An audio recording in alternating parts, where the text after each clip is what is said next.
So as we go with the Lucky Star game prize figures here, we have three of them that are done by Ichiban Kuji, the Ichiban Kuki Premium game prize figures. Then we also have this one here, which is a Taito Game Station exclusive.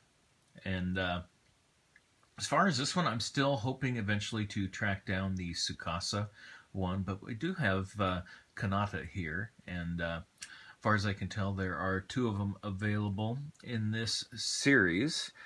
Don't know. Unfortunately, AmiAmi doesn't normally sell or list game prize figures. I believe their tendency is to sell them pre-owned, but they don't actually stock them originally. Obviously, generally you're going to buy these. I should say, if you're going to get these, you're going to have to get them first released at the arcades.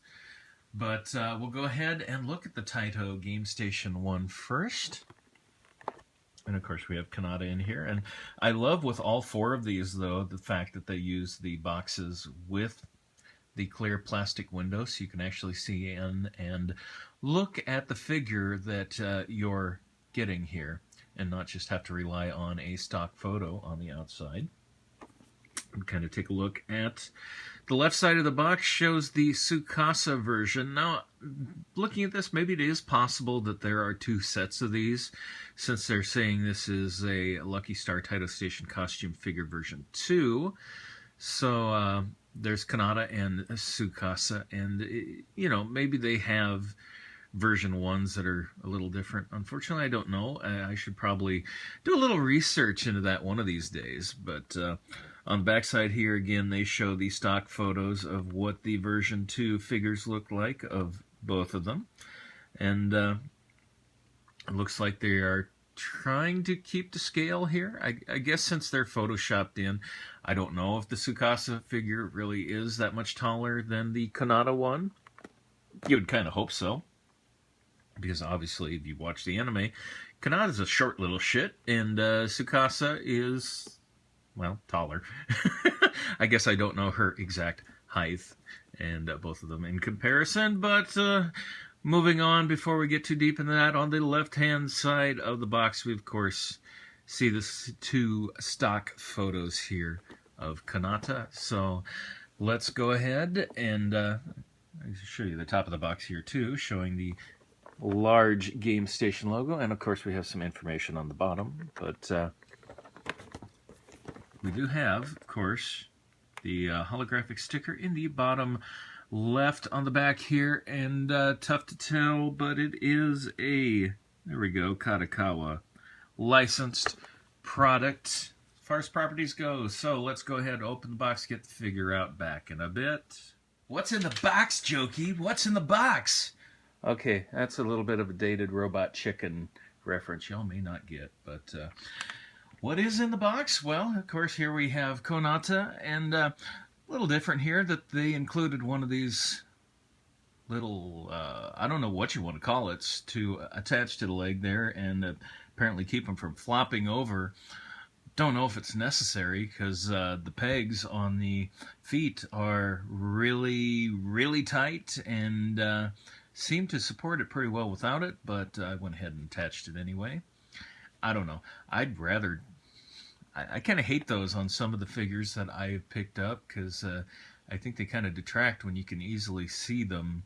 At least they made the thing the same color as the outfit, so it's not as blatantly visual as some of the others that I have picked up over time that like have this either black is black or flat out white, which just completely doesn't mesh with the figure and sticks out like a sore thumb. But otherwise, you know, I'm going to say they've done a very nice job with the sculpting on this one. Obviously, there's a little bit of the hair seam as usual, but not nearly as visible up there as the Sega prize figures were. The hair is okay. They didn't use a multi-tone paint to this, and the details are kind of bland on this also. I would have liked to have seen maybe a couple more lines put in here to get a little better definition to the hair. But as far as the outfit that they have Kanata wearing, and of course the little ticket and the Taito bag, this is freaking awesome. I don't know if my camera's going to focus in very well here. Let me try that. Can you see the Taito Space Invader little logo there on the pouch that she has, that she is handing out these one-play coupons to everybody, and definitely very cool detail on that. And of course on the shirt as well, you can kind of see the little Space Invader symbol showing out from the chest on her, I was going to say t-shirt, but it's a button-down type collar shirt, and then the jacket over that. But now see, in comparison to the hair, they put a lot of detail here into the jacket that she's wearing. So I don't know why they couldn't maybe have done a little bit more of that to the hair. But again, nitpicking, overall, this is a very good quality figure, especially for, once again, a game price figure, and this being a licensed release for the Taito Game Centers over there in Japan.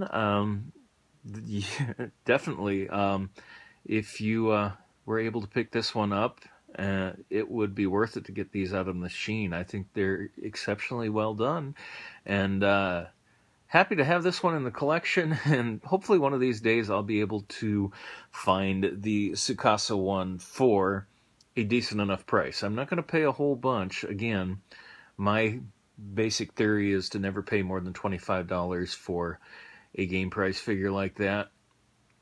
Every once in a while I might make one little exception, especially when it came to my Haganai figures. I know I have one that I had to go to great lengths on eBay because they'd been out of stock for a long time, and I did end up going through a Chinese seller. Fortunately, you know, I didn't get a crushed box or anything, and arrived in good shape, but that one ended up paying, it was like $37, I think, with shipping. So that's the one rare exception I made just to make sure I had all the figures in that line. Anyway, we'll go ahead and move on to the Ichiban Kuji ones next, and back here in a bit.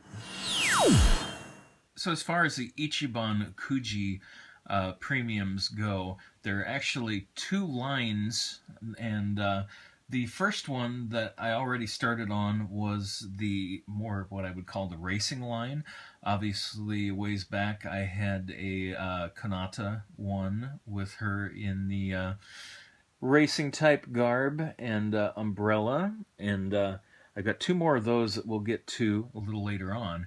But we also have a cosplayer line here, and this is, of course, the Miyuki figure in that line. Now, I was able to find a Kagami one today over on AmiAmi as well, which listed for just over 1,000 yen. So, again, that's another one in that, you figure that's about $9 or so, and $9 on a game price figure. I am more than happy to only pay $9 for one of these. Obviously, yeah, there's shipping, but hey, we won't talk about that. You're going to pay shipping no matter what. But we'll go ahead and start by looking at the Miyuki cosplayer one here. The I guess I call this the D, letter D in the line, but you know, this is another one where they've obviously got the cutout, so you're able to look in and kind of get an idea of what the figure looks like inside. Now, obviously, you're not going to go to an arcade and be able to just pick this up and look at it, but at least when you're viewing the figures from the machine, they obviously will have them to where you can look in there and you'll be able to see inside the box and kind of get an idea of the quality, obviously from a little bit of a distance. Now, it's perhaps possible that they would have them displayed in there as well to where you could possibly see in to the sides to see what you're getting also, but unfortunately, I wouldn't know. Gee, the arcades are in Japan and I'm not. And there's the back of the box, though, showing you some of the information. And on the top here, now this is a little bit different because they put the Kadokawa officially licensed holographic sticker on the top instead of on the box, but it is present to let you know this is an officially licensed product. And of course we have some of the information on the bottom here as well. One of these days I'm going to try to scan a couple of these Q codes. The only thing is so many of them are so small that even my iPhone 6 Plus has trouble picking up on those and scanning them. So I don't know, maybe Japanese cell phones and flip phones are better at picking up those small resolution, small size Q codes. Not that it really matters, because when they do go through, you go to a website that, well, everything is obviously in kanji, Japanese, that myself, I can't read it, which means I can't really navigate it very well. I'm just blindly clicking on things, trying to see where they lead. Anyway, back in a second here, we'll go ahead and get Miyuki out of the box and put together. So we're back here, and I have to say, this one's rather interesting how they laid these out.